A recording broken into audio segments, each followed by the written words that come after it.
they've been promised makeups when they come back. And I would say if anyone wants to participate in those makeups, I don't know when they'll take place, he's welcome, or she's welcome, and I should just be left a message. I think presumably no one who's really familiar with the material will want it. I mean, but anyone who's not a mathematician and is not a physicist and has never been employed in any occupation that uses mathematics in any way is welcome.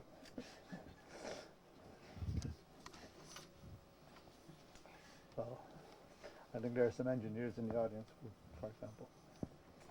All right. So last time I just was observing that the square root of a complex number could be obtained by bisecting an angle, and that was something you could do with ruler and compass. And someone observed to me that indeed, I remember with great pleasure, and I remember too with great pleasure, bisecting angles in grade 9 or something like that. So I recall how you do it. He said you should at least recall how you do it. So I recall how you do it. I mean, that's an angle, an arbitrary angle, and you take a compass here, or a circle with center here. You draw these two arcs of the same circle. So I didn't put the whole circle in, but it could very well be a whole circle. You intersect here and here, and then using any radius you want, you draw a circle with center here, like that. Circle of the same radius with this center like that, and then this point you join to here, and that bisects the angle. So that's, for example, how you use intersection of two circles, this big circle here and this big circle here, to bisect an angle. And it's, I think, one of the most, so to speak, sensuous constructions of Euclidean geometry.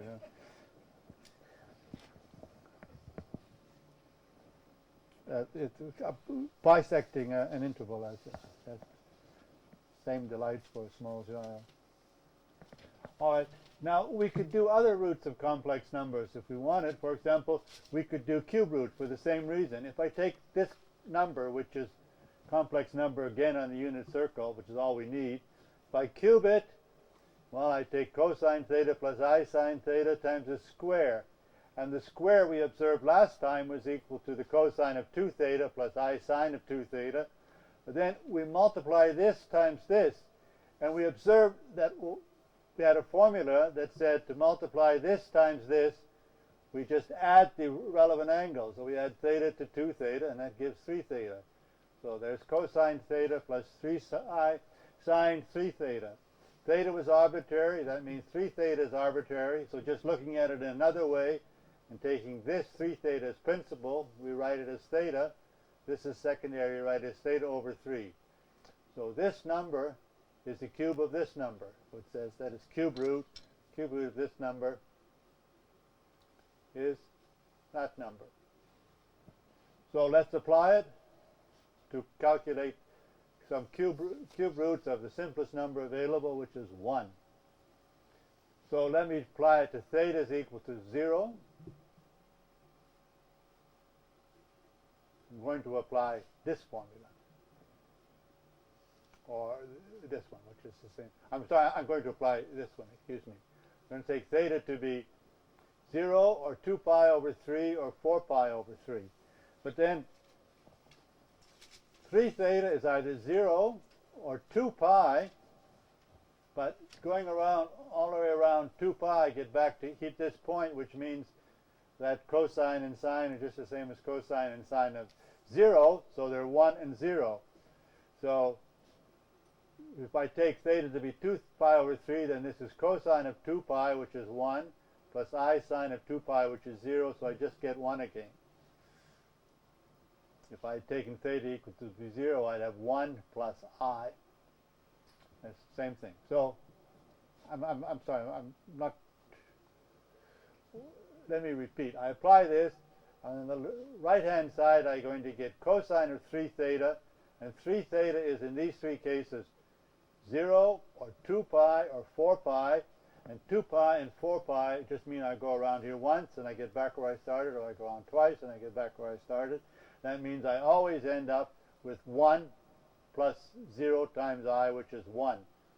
So I have indeed I'm going to have these three choices of theta. I always get something whose cube is 1. There's a misprint there just underneath. Pardon? I say there's a misprint the line below. It says you found 3 square roots. Cube roots. Oh, thank you. Cube.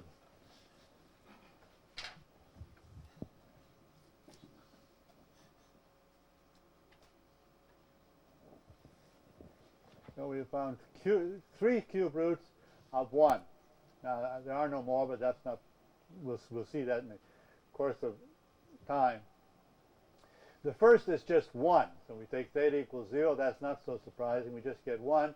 But we have 2 others, which we obtained by taking the cosine of 2 pi over 3, sine 2 pi over 3. And we'll just see in a moment what those other 2 are. Worthwhile to see what they are. But meanwhile, we can see what they are graphically. So this angle, the angle between z1 and z2 is 2 pi over 3. So this is z2, and then the angle here between z1 and z3, this angle is 4 pi over 3. So let's see what we could find out just as a warm-up about those 2 numbers. So I first of all want to do a little algebra. And here's something that we have to, in the course of, we have to prove 1 or 2 things in the course of the next lecture or 2. And one of our main techniques will be long division of one polynomial expression by another. So as practice, I'm going to divide z cubed minus 1 by z minus 1, just for those who haven't seen it. So it's a long division as we long divide numbers. So the first step, we want to divide this by this. So what we do is we keep subtracting multiples of z minus 1 in order to lower the degree. So the first step is we lower the degree, we'll get rid of this z cubed. So z squared times z has a z cubed in it, and z squared times z minus 1 is just z cubed minus z squared. So z squared times z and z squared times 1. And we subtract one from the other. The z cubes cancel, and the minus the z squared becomes a plus z squared, and the minus 1 stays. So we have z squared minus 1, and then we start again. We have z times z minus 1 is z squared minus z, and that's just right. When we take the difference, we get rid of the z squared, and we're left with a minus minus z, which is z, and the minus 1 stays, and it's z minus 1. In the third step, we take z minus 1, and we subtract 1 times z minus 1 from it, and we're left with 0. So this is a special case. The remainder is 0. That means that z cubed minus 1 is exactly divisible by z minus 1, and that the result is this plus this plus this. Z squared plus z plus 1. Or another way to write it is this. So we had z minus 1 times z squared, z minus 1 times z, and z minus 1 times 1. We subtracted them one after the other from z cubed minus 1, and we ended up with 0, and that's the meaning of this equality. So substitute z2. So then we're going to have 0, which is this side, because z2 cubed was 1. It was one of the 3 cube roots of 1. z2 minus 1 times this. But z2 is certainly not 1, so we can cancel that, and we're left with z2 squared plus z2 plus 1 equals 0. And we can solve that equation. So we solve it, and we find that z2 is equal to one of these 2 numbers. And since z2 is up there, it's going to be the one with a plus. So there's z2. So in case you didn't know it, the cosine of 2 pi over 3 is minus 1/2, and the sine of 2 pi over 3 is the square root of 3 over 2. So the point is that we have now demonstrated that we could construct, as you know very well we can, these 2 points, and therefore we can construct this equilateral triangle. So that's the first step. Well, this is some very simple algebra which demonstrates that we can algebraically analyze these constructions of regular. But now we want to go on and look at the pentagon, just to make sure that the same thing works there. But let me just do for you one second example of long division, just so we have no misconceptions and about it, and just so that from this point on we can use it without any further, we could just use it routinely. So I'm going to divide a random polynomial, 2z cubed plus 3z squared plus 4z plus 1 by another one. So first step, same as before, I write down the one which has a higher degree, which is of degree 3. One of lower degree, I divide this by this. I take the one of lower degree and I multiply it by just the right thing to kill this term of highest order. So 2z times z squared, 2z cubed, 2z times 3z with any luck is 6z squared, and 2z times 2 is 4z. So then I subtract, and I've arranged it so that this cancelled. I'm left with 3 minus 6 is minus 3z squared. In this particular case, the 4z's cancel 2, and I'm left with 1. And then I have to see what I can do with this. So it's minus 3z squared plus 1. I want some multiple of this which gets rid of the minus 3z squared, so it's minus 3 times z squared plus 3z plus 2, minus 3z squared, minus 9z, then you have minus 6, and so I subtract, this cancels. The minus 9z gives a 9z, and I have 1 minus minus 6, which is 7. So this remains, and I can't do anything more because the degree here with a z is less than the degree here with a z squared. So I just can't go any farther. There's a remainder. So this, what I was dividing into, is equal to this times 2z and the minus 3 that I picked up in the course of subtracting what I could, and then there's a remainder which is 9z plus 7. So I hope this process is clear. It's an important process for everything that follows for the algebra.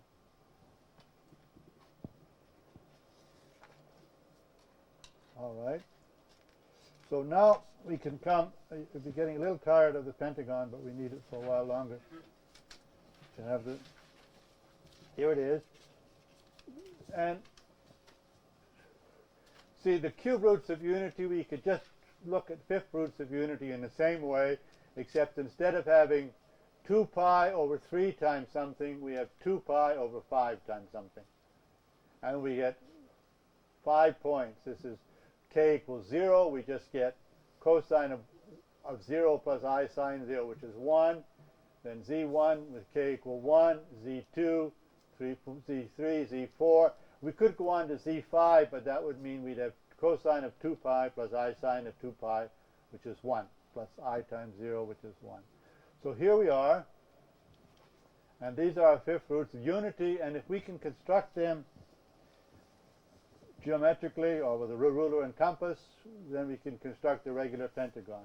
So let's just look at an algebraic demonstration that we can in fact construct a regular pentagon with ruler and compass. What we need to show is a formula for these that's similar to the formula we had for cosine of 2 pi over 3.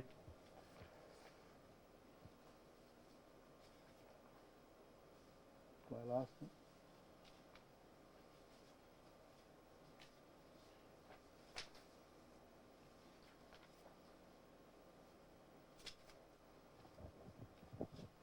So what we'll need is some formula like that, but perhaps a little more complicated, like this, for the cube root of unity. If we have such a formula with only square roots in it, then we know that the construction that we work so hard to get geometrically is possible without doing anything.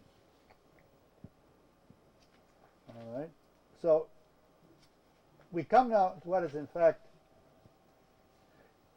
in a certain sense, the critical part of all our discussion, which is algebraic symmetries.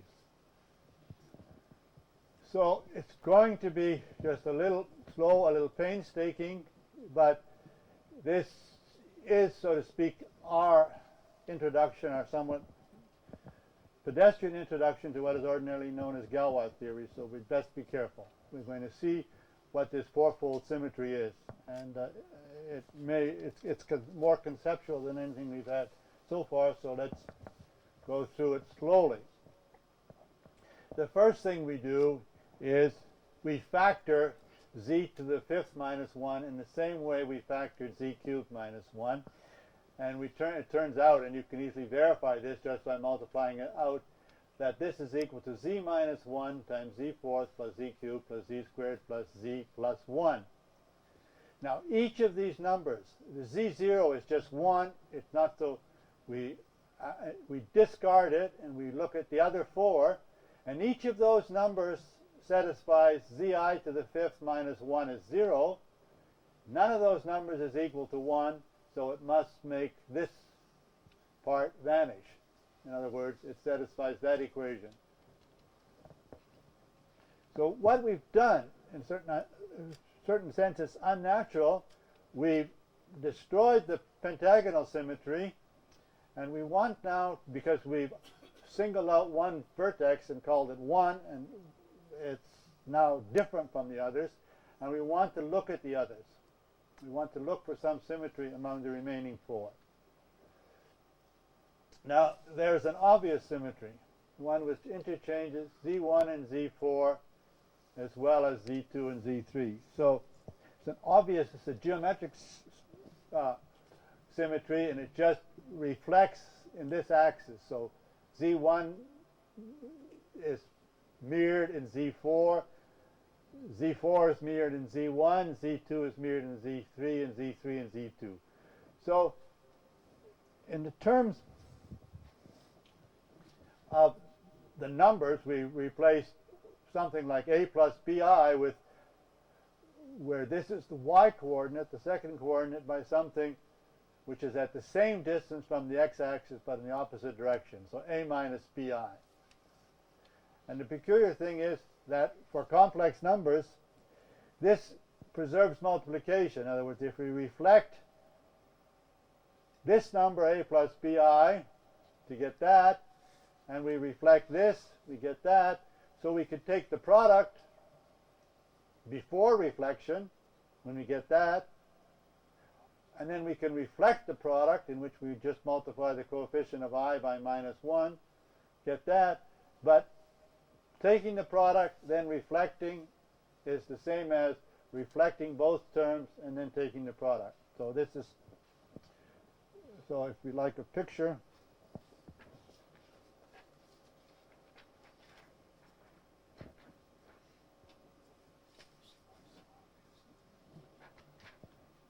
if we have two complex numbers, a and b, so that could be a, that could be b, we can reflect a and then we get another one a bar. We can reflect b and get another one b bar, and then, can't quite do it. All right, so, and then if we multiply a and b, we get ab, and we can do two things. We can reflect AB in the axis, and then we get AB reflected, or we can take the product of the reflection of A and B, and then we get A bar, B bar. So that's a symmetry which is, at the one hand, geometric, but also, as it turns out, because of the nature of complex numbers, algebraic. So it has the advantage that it's both. It has a simple geometric interpretation, it's a reflection, and it preserves, not only it doesn't disturb multiplication. Let me say we can multiply A and B before we reflect, or we can multiply their reflections and be led to the same number. All right. Now, it just turned out, we don't need this anymore. It just turned out that I wanted to point out before I went on two things. Just simple things because I'd forgotten to. I use them all the time and I'd forgotten. Namely, this is the equation that's satisfied by Z1. But what I want to observe is that this relation, which is satisfied by Z1, is the same as this that I'll sometimes use. Because Z1 is Z1, Z1 squared is Z2, Z1 cubed is Z3, Z1 fourth is Z4. And various other things are true. So you could say, well, why is Z1 squared equal to Z2? Well, I'm going to answer another question. Why is Z1 Z2 equal to Z3? It's this formula that we were careful enough to prove, and that I noted it's just the usual formula for the cosine of the and the sine of the sum of two angles, but we did actually prove it. So if you take theta equals 2 pi over 5, and phi equals 4 pi over 5, that gives here Z1, and that gives here Z2. Then their sum is 6 pi over 5, and that gives here Z3. So Z1, Z2 is equal to Z3. If I'd taken phi to be also 2 pi over 5, then theta plus phi would have been 4 pi over 5, and I'd have Z1, Z1, and Z2. So that's why Z1 squared is Z2, so and so on. And so, for example, Z2, Z2, Z4. And this, I want to observe too, I was so rash as to take Z1 to the 7th, that to the 7th, then by the same principle, I just keep repeating this kind of argument, and I'd end up on the right-hand side with 7 times the 2, 14 pi over 5. But 14 pi over 5 is 2 pi plus 4 pi over 5, and the 2 pi doesn't matter because it just means we've gone all the way around once, and that means that I've got cosine 4 pi over 5 plus I sine 4 pi over 5, and that's just Z2. So Z1 to the 7th is the same as Z2, and of course that's because Z1 to the 5th is equal to 1, and then so I only have really Z1 squared here, and Z1 squared is Z2.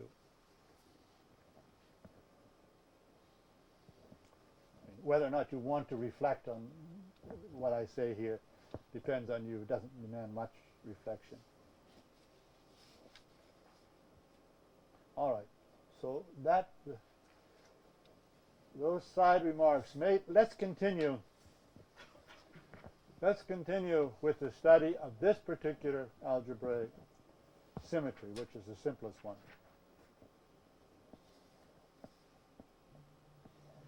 All right. Well, just to say why it's an algebraic symmetry. See, this I, which is the square root of minus 1, is just a symbol. It's no more nor less than a symbol. And the distinguishing characteristic of that symbol is that whenever we see a square, we replace it by minus 1.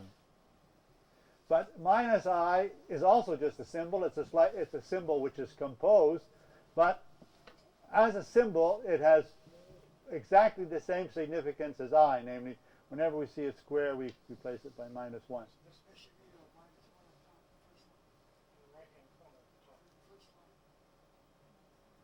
Square root of 1.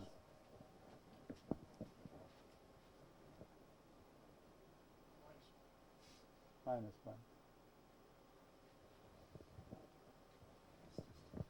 So it's just a symbol.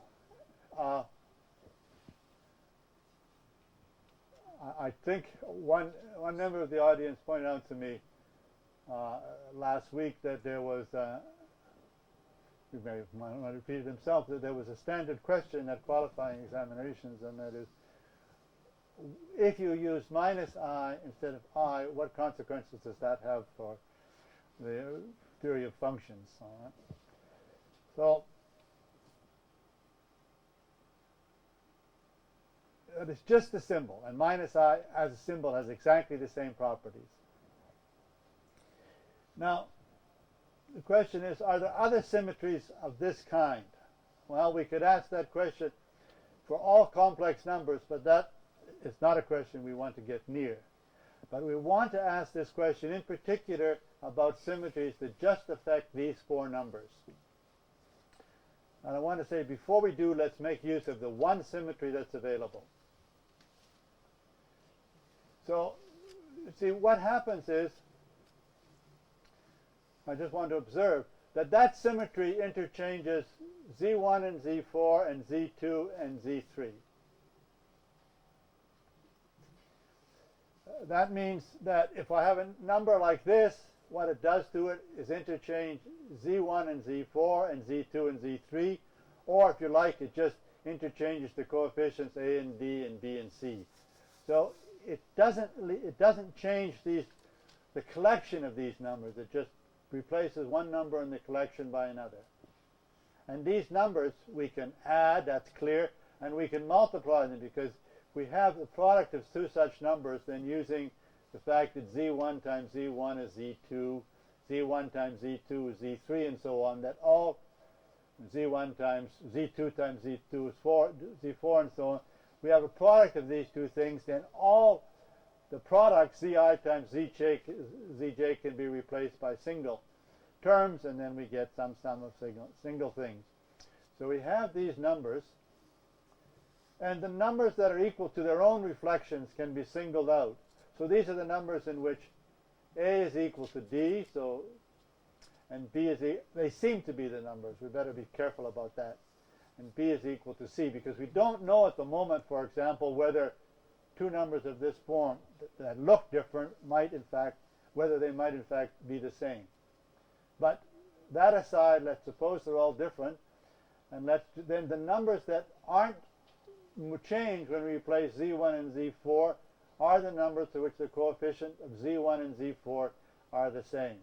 So like this, and for which the coefficient of Z2 and Z3, coefficients of Z2 and Z3 are the same, so for which B is equal to C. So there are these special numbers. They're not all the numbers. And when you might think, well, if they're special, what's special about them?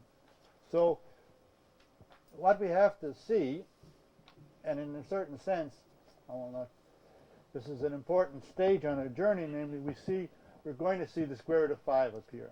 Right?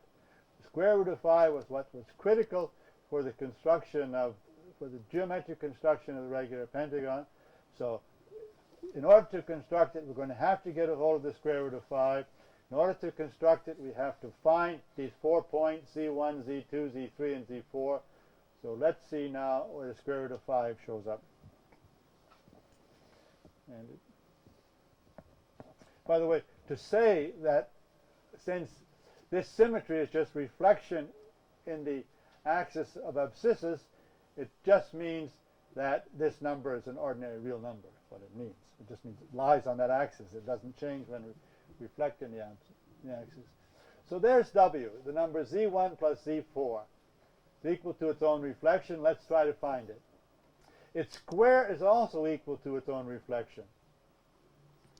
So its square is a number of the same form. So its square is its square is some multiple of Z1 plus Z4 plus some multiple of Z2 plus Z3. Or we can write it, so it's A minus, if we rewrite this, because Z1 plus Z2 plus Z3, have I done this right? Yes, I'm sorry. That's all right. I just added minus B times Z1 plus Z4 and plus B times Z1 plus Z4 to both sides. But this Z1 plus Z2 plus Z3 plus Z4 plus 1 is 0. That means this sum is minus 1, so I have that. So W satisfies the quadratic equation. C is equal to B minus A, D equal B. So all we have to do in order to find out what W is to find out what C and D are and solve the equation. So I calculate C and D. So I take this W squared, which is Z1 plus Z4 squared. So I do it, multiply out Z1 times Z1, and Z4 times Z4, and I get the two cross terms, Z1, Z4, Z4, C1. That's that. And Z1, Z4 is 1 plus 4 is 5, so by the usual principle, Z1 times Z4 is Z5 or 1. So this is Z1 squared plus 1 And z4 squared is 4 plus 4, and that's 8, but multiples of 5 don't count, so I have z3. So I have that. So 1 plus 1 is 2, and z2 plus z3 plus 1 plus z1 plus z4 is 0. So z2 plus z3 is minus 1 minus z1 minus z4. So this expression is 2 minus 1 minus z1 minus z4, just 1 minus w, and there's w squared plus w plus minus 1. So w squared is that. So w squared plus 1 minus 1 is 0. And I solve in the usual way for w, and I get that. And I can't have two minus signs since w is a positive number.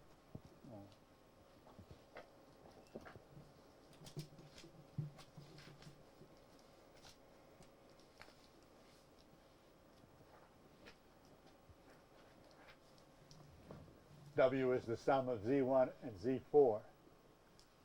Oh, so it means that when we add it, the y coordinates go away, and the x coordinates that are the same for both are doubled. So this is the x coordinate of z1 or z4, double goes out here someplace. So, and that doesn't really matter here. What's important is that w we get by to find w, all we have to do is find the square root of 5, basically. So we can find w. So there's w, and therefore it can be constructed with a ruler and compass because it just involves the square root, well, the square root of an ordinary number. And then we have z1 plus z4 is w, but z1 times z4 is z5, which is 1, so z4 is 1 over z1. z1 plus 1 over z1 is w. Now it's multiplied through by z1. I get z1 squared plus 1 is z1w. Another quadratic equation, this time for z1 involving w. So I solve it, and I get z1 is w, and the b squared minus 4ac is w, and this b is at minus w, right? Minus, when I bring this over, so b squared will be w squared, minus 4ac will be minus 4, divide by 2, 2a, a will be 1. And that's c1. I know how to calculate w squared. It's 1 minus w. I substitute that in, and that's the resulting formula. So, once again, it's a more complicated square root, but it is a square root. And so what we've done is demonstrate algebraically that we can find z1 as by taking square roots. Therefore, without actually knowing the process, we know we can find it geometrically. We found a process, but we didn't find it this way. And you probably wouldn't want to go through our theoretical analysis in order to find the construction. It would be, I'm sure, horrible if you tried to trace all those algebraic steps out geometrically. You'd come up something which was far worse than what is to be found in Euclid. Well, once we found z1, that's just 1, we can find z2 because we just put a compass here, check this length, and then move the compass here, get this point, move the compass here, get this point, move the compass here, and get this point. So we've effectively demonstrated that we can find all those points. All right, now, but we still haven't, and we better do it before we go on to the, better make sure that we fully understand the symmetries. And there's an important point that we better take care of, and that's easier said than done, and that will be the second question. All right, but let's go back to symmetries. Now just observe that we could, having found Z1, we can also find the others. So, and as Descartes insisted, it says here the algebra often turns a problem to an almost unthinking manipulation of symbols, which is what we've been doing. But there's another direction that it can take, and we want to set out in this direction. which is the direction taken by Gauss here in the construction of the heptadecagon. So just I give the number, in order to make it a little more abstract, I call the number Z1 zeta. So then Z2 is zeta squared, and Z3 is zeta cubed, and Z4 is zeta fourth. Because, and this is the equation, an equation that zeta satisfies, that we know. And these numbers, are the numbers that we considered, can also be expressed this way because of zeta is Z1 and zeta squared is Z2 and so on. So the first, you see, I said, and we actually used it without being too explicit about it, that these numbers were all different. Because we said W squared, for example, was a number of that kind, of that type, and therefore it had this form. Now the answer is yes, and it's not going to be so. We have to give a general proof of this fact, and we'll give Gauss's proof. But let's note some consequences. So these numbers are all different. These numbers, I mean, that means if two are the same, then their coefficients are the same. And that means, in particular, if one of them is 0, then all its coefficients are 0. So A, B, C, and D are equal to 0. Now this means that zeta satisfies this equation. If I substitute zeta for Z in this equation, I get 0, but essentially only this equation, for the following reason. If it satisfied another equation, let's say an equation like this of degree 6, then we'd long divide, and we discover, I mean, just by long division, this has nothing to do, this is just, we could say, well, we can write this as something quadratic with G and H that we don't know, and then there's this remainder. As I said, the remainder in the second example is not necessarily 0. But when I now substitute zeta in here, so if zeta satisfies this equation, zeta, this becomes 0, this is 0, and all that's left, if I substitute zeta, is the remainder with z equal to zeta. So I would have this. But what I've said is these numbers are all different. That's still to be proven. And that means if this is 0, all the coefficients are 0. So P, Q, R, and S are all 0. And that means that this polynomial, or this equation, which zeta was assumed to satisfy, is just going to be given by some polynomial which is a multiple, z squared plus gz plus h, it doesn't matter what g and h are, times the polynomial that we know it satisfies. In other words, I mean, I'm going around in circles here. If zeta satisfies this equation, it satisfies it for a trivial reason, namely because this polynomial is nothing but some arbitrary polynomial times the polynomial that we know it satisfies. So, and of course, if for anything, so all other relations satisfied by zeta are generated by this single one, by the fact that it satisfies this equation. So that's an important fact, and we're going to have some trouble to prove it.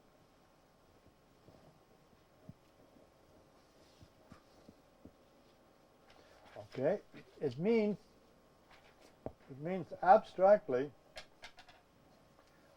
that zeta is just a symbol. It's just all we know about zeta. There's no equation here that should have been equal 0. And no other, what I mean is no other except those that are trivially derived from it.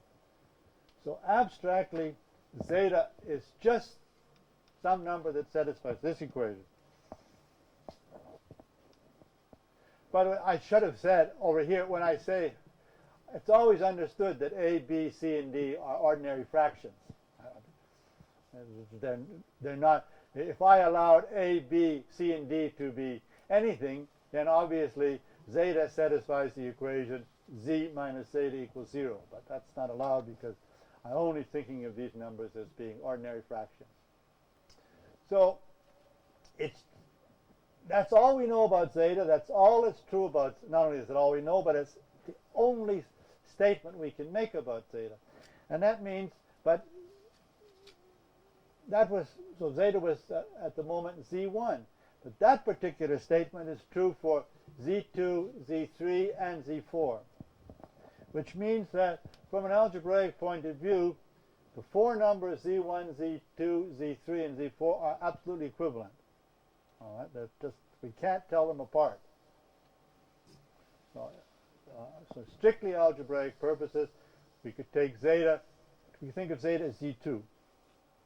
So we just think of, this is kind of a reflection in some imaginary mirror of z1, which is going to be z2. And this reflection in this imaginary mirror is supposed to preserve all algebraic relations, so that it means that z2, which is z1 squared, so z1 is replaced by z2, and we're going to see what distortions this mirror causes. So that means, but it's going to take the square of z1 to the square of z2, which is z2 squared, which is z4. And what's it going to do to z3? Well, z3 is originally the z1 cubed, so this reflection in this imaginary mirror is going to replace z1 cubed by z2 cubed, which is z1 to the 6th. And remember that we could, 6 is 5 plus 1, and the 5 doesn't matter. That's z1. And here's z4. It's z1 to the 4th, or minus 1 minus z1 minus z1 cubed, and it's to be replaced by this. But this again is z2 to the 4th, because z2 satisfies that relation, which is z1 to the 8th. And then 5 plus 3, the 5 goes away. We get z1 cubed, which is z3. All right? So we better fix that in our minds. So this mirror has the property that, I don't want, have I got the wrong, I want it over here. That z1 is replaced by z2, and as a consequence, because whatever the distortion is, it doesn't change algebraic relations, z2 is reflected into z4, necessarily z3 into z1, and z4 into z3. So the order here looks very funny, but we've obtained this just by saying, from an algebraic point of view, the only thing we know about z1 is it satisfies this equation. Therefore, z2 is exactly like z1 in all algebraic respects. So let's just think of z2 as being a reflection of z1, and then the other things will follow along. All right. Now, that's what happens to z1, z2, z3, and z4. And in general, if we take any number of the kind we're considering, just like this, or if you prefer like that, just using, we just get rid of the a, and we subtract a times 1 plus z1 squared plus z1 cubed plus z1 to the 4th, which is 0. From this, we get that. So this number is replaced by this number, which, if you like, I don't know quite why. All right, I guess I said this number, which is this, is replaced by that. And all I wanted to stress was that if I wrote it, that take this number, it's some other number, I can write it in terms of z1. Okay, some of these things I wrote down without thinking, and let me say it again. Any number, any of my numbers can be written this way, and if I take one of these numbers and look at its replacement, then I can write its replacement in this way too, as some expression in terms of z1, and that would be the expression I would get. So that various funny things happen to the coefficients. I could keep track of them, but the only point is that this number is replaced by this, which is a number of the same form, but with coefficients that are changed in some way. So this business of reflecting reflects each of my numbers in some other number of the same kind, but it can't be represented geometrically. I just couldn't see it. It would just go all over the place. So I'm going to now just repeat what I've already said, that z3, for example, goes to z1, and z4 goes to z3. I'm just repeating what I said. So I have this symmetry, which is strange, but I could do it again. I mean, it takes this number, if you like, because I'm repeating what I said there, because z1 goes to z2, and z2 goes to z4, and z3 goes to z1, and z4 goes to z3. It takes this number to another number of the same form in which things get shifted around. There's some sort of permutation of those coordinates. So this is this Galois symmetry. And what we could do it twice. In other words, we have this distorting mirror in which z1 becomes z2, and z2 becomes z4, and z3 z1, and z4 z3. Well, as though we were in a hall of mirrors, apply this distorting mirror twice. We apply it twice. That means z1 is first reflected into z2, but then z2 is reflected into z4. So we follow the first image, and then the second image we get from z1 to z4. Now we look at what it does to the next element of this group. z2 is first reflected in z4, and then the second mirror reflects it to z3. z4 goes to z3. z3 is first reflected to z1, but then z1 is reflected to z2, so that's that. And finally, z4 is first reflected to z3, and z3 is reflected to z1. So if we apply this distorting mirror twice, which we can do, then what we get is the original simple symmetry, namely the one that interchanged z1 and z4 and z2 and z3. So this we think of as squaring the first symmetry. We apply it twice. We can apply it again. So we apply it again. Two mirrors, z1 goes to z4, z2 goes to z3, z3 to z2, and z4 to z1. And then we apply the original thing once again. It's as though we had yet a third mirror. And then this z4 goes to z3, z3 goes to z1, z2 goes to z4, and z1 goes to z2. So all in all, z1 goes to z3, z2 goes to z1, z3 goes to z4, and z4 goes to z2. So they're all mixed up. All mixed up. And we do it once again.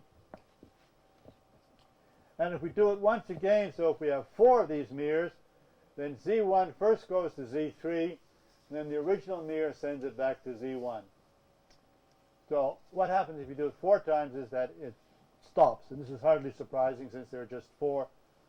We're just changing 4 things among themselves. So we have 4 symmetries, and we only used really we only used one of them in order to get where we wanted to go.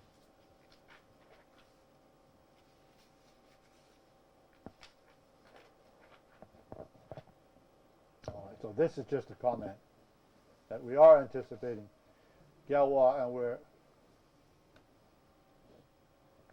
about 35 years ahead of Galois in the sense that we're with Gauss. So this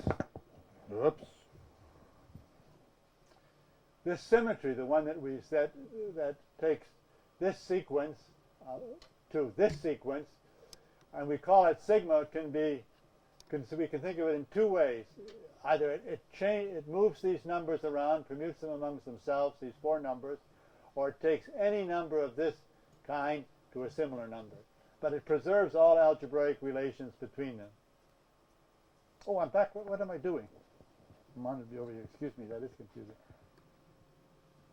That one, right? Because I'm just repeating myself. So no matter which of these numbers we take sigma to be, then the collection of these numbers is the same. So sometimes, it doesn't really matter for our purposes, but it's sometimes called a field. And it's just the sum and product of two numbers of this sort, or again numbers of this same sort. This we have seen already. I give another example. Somehow in writing out the notes, I became uncertain whether I'd given enough examples. But there's an example where 1 plus zeta times 1 plus zeta cubed is expressed in this way. It's just in this way, and it's just minus zeta squared. So b is minus 1, and the other three numbers are 0. And what this argument here affirms is that, in fact, we have found all possible symmetries of this sort, all possible symmetries that take numbers of this sort into themselves and that necessarily take 0 to 0 and 1 to 1. So the first one that took z1 to z2, we could denote by sigma. And repeating sigma, we have sigma sigma. So sigma squared, it should be a square here. Now repeating it 3 times, we get sigma cubed. And repeating it again to get the 4th power, then we get, just obtain this trivial symmetry again. Now, what was important to us was that what we used was a particular number w. We used the fact that inside the collection of numbers, of all of the numbers of this sort, there was a smaller collection of numbers with a special symmetry. And those were the numbers that aren't affected by sigma squared and aren't affected by complex conjugation. And these are the numbers of this form. So this smaller collection of numbers was special. And the reason we could construct Z1 by successive square roots was that first we could construct W, which was more symmetric than the others, and then we constructed Z1 squared. All right? So I don't know whether these ideas are clear, but these are ideas that we want to apply to construct the heptadecagon, the 17-sided figure. We want to see, we want to look at the numbers we need. We want to find, using these ideas of symmetry, the simplest numbers amongst them, and hope, all being well, I almost did it, the simplest one among them will be something that we can express as a square root.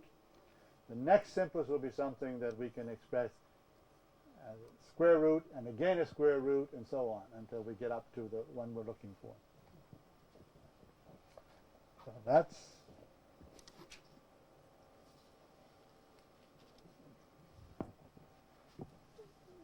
what we need.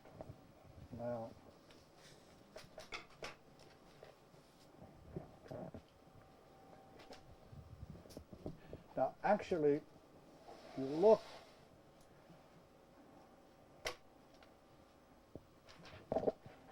what you see is that the heptadecagon is not very prepossessing. It's not. It's just too round.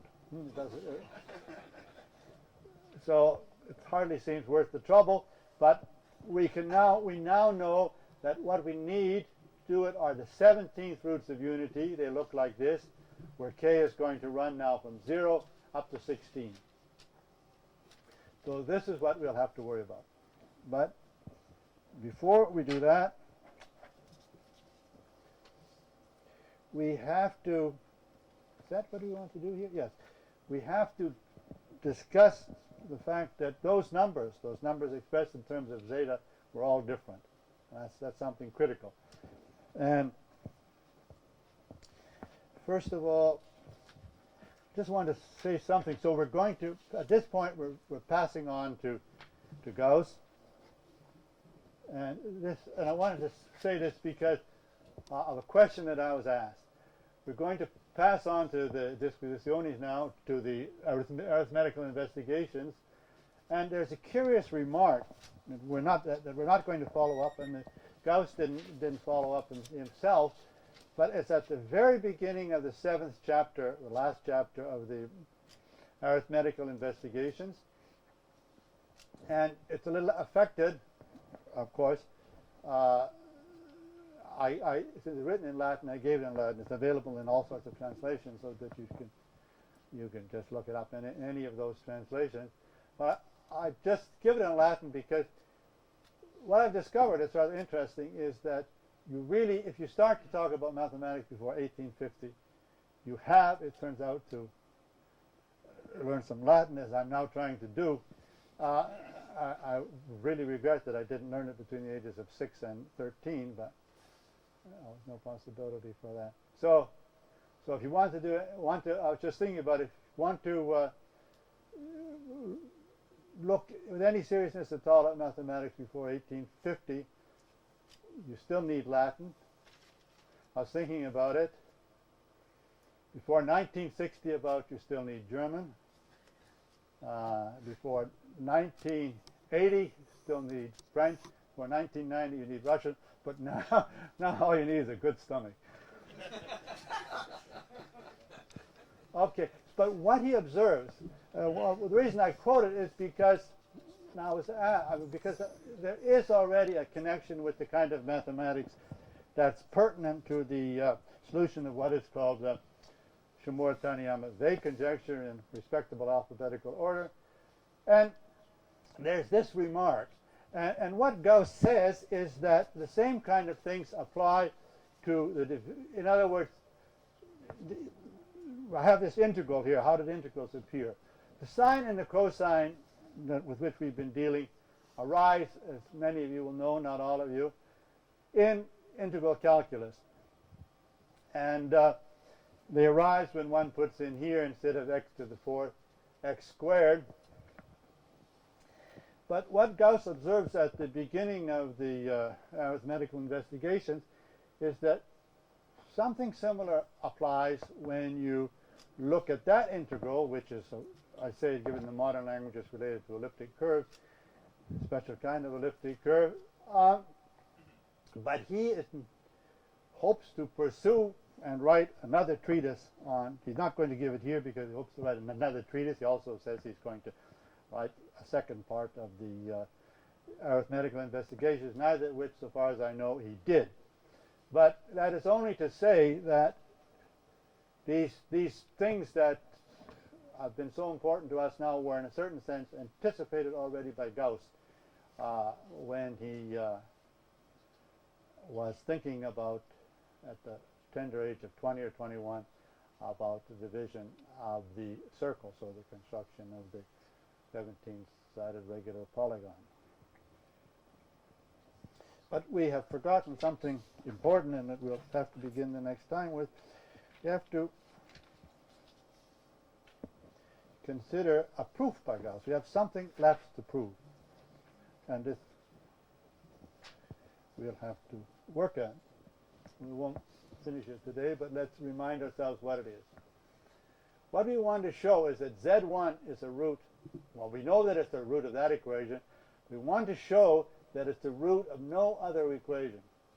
That's the same thing as showing that the numbers we've treated are all different. All right. So we have to think about how we're going to prove that, and we're going to, in effect, prove it in a way that's valid not only for 5 but for 17. All right, the proof is just as hard, I think, for 5 as it is for 17. We're going to give Gauss's proof. So that's what we have to show, and what does it amount to? We want to show that Z1 can't be a root. It's understood that these three numbers are supposed to be fractions, or rational numbers. Now, it couldn't be a root of this equation, because that would mean that Z1 was equal to minus A, and Z1 is, whatever it is, not a fraction. So we'd have to do 1 or 2. Now, if it were root of the first of this, then we could use long division to divide this by that. Long division, because this is of degree 4 and this is of degree 3, would lead to something like this, and then there'd be a remainder, and the remainder would be may have some term in z squared, some term in z, and some in g. And then we'd substitute z1 in here, and we get 0 here, and we're supposing that z1 satisfies this equation. So this would be 0, and we'd be left with this. So we'd find that z1 was also a root of this. Now, we just suppose that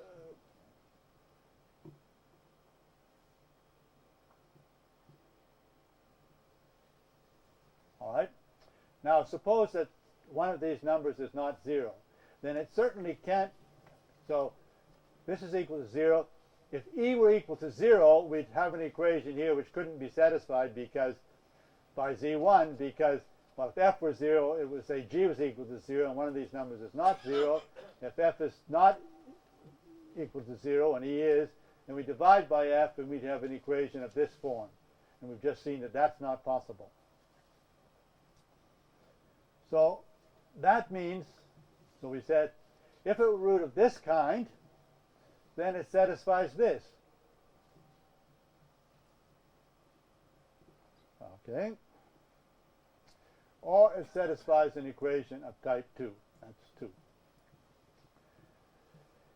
Satisfies an equation of type 2.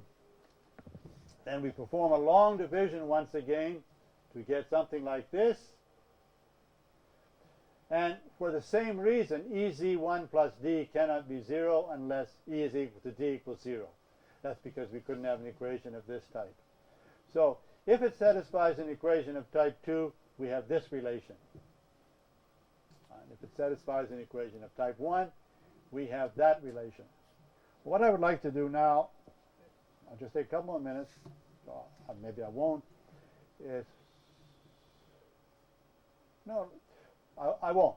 I'll just stop right here and leave it for next time, which is the hard part, to show, well, this will be easy. It will be easy to show that it's impossible that we can factor this expression in this way.